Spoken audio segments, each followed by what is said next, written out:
On the line now from the Scotiabank Convention Centre in Niagara Falls, we have Noel Buckley. Noel, welcome today. Noel, on your website, all events are canceled for the immediate future. What does that immediate future mean right now? We know that the province has closed schools until at least May 4th. Is that your definition right now of the immediate future? Our definition is being defined by largely the province of Ontario, the guidelines put forward by the medical health officers, the epidemiologists. Certainly, our board of directors and myself will not be determining in isolation when we're opening and ready to do business again. Yesterday, the province announced that gatherings of 5 people or more are now prohibited, except under very certain specific circumstances. So until the medical officers of health in the province of Ontario determine that it's safe to meet, that it's safe to go back to public workplaces, we are, like everybody else in the province at this time, closed down.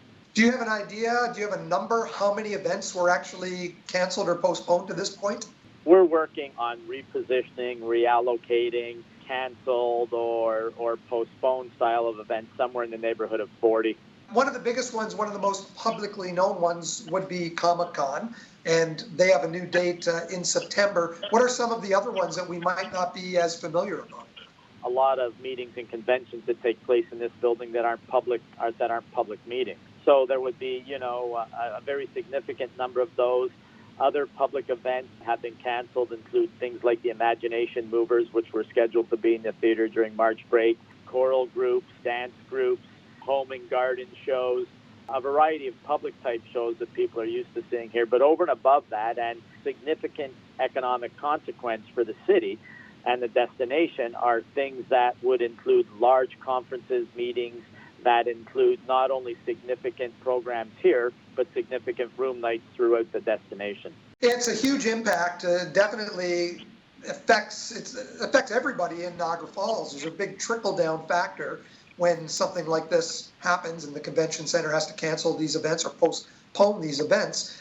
What is the difficulty in having them rescheduled as well for sometime in the future? That's a very good question. When you're talking about very, very large-scale events, take, for example, a Comic-Con, or take a national cheer evolution competition where literally 20,000 athletes come from all over North America. Asking those athletes or all of the people that had planned, when you look at Comic-Con, all the people that had planned to manage personal schedules, the stars, to be at the show, that's not easily changed and easily moved.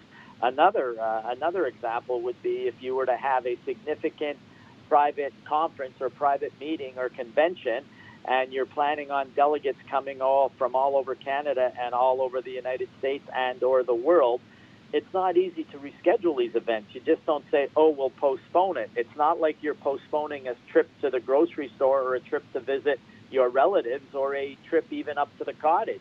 A significant amount of logistical problems go into conventions when you're moving thousands of people from 10 different countries and 10 different provinces and 12 different states, and trying to then coordinate a new date for that is not a simple thing. So the logistical nightmare that's created, along with the economic impact, is significant. But the reality is the Scotiabank Convention Centre, like everybody else in Niagara, is first and foremost concerned with public health. We will take our lead and our cue from the public health officials and from the province of Ontario and from the Niagara Region public health officials.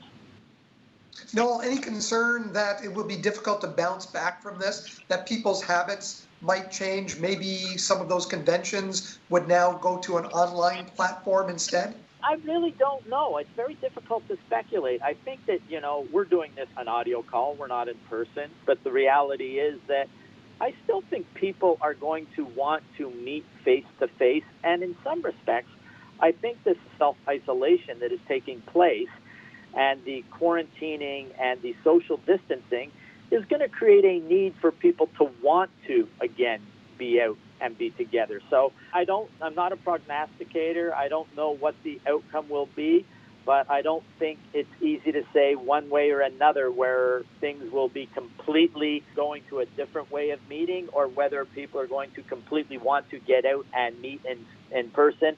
I think that's still yet to be seen, Mike. Thank you for your time today, Noel. We appreciate it. Noel Buckley from the Scotiabank Convention Centre. Please stay tuned.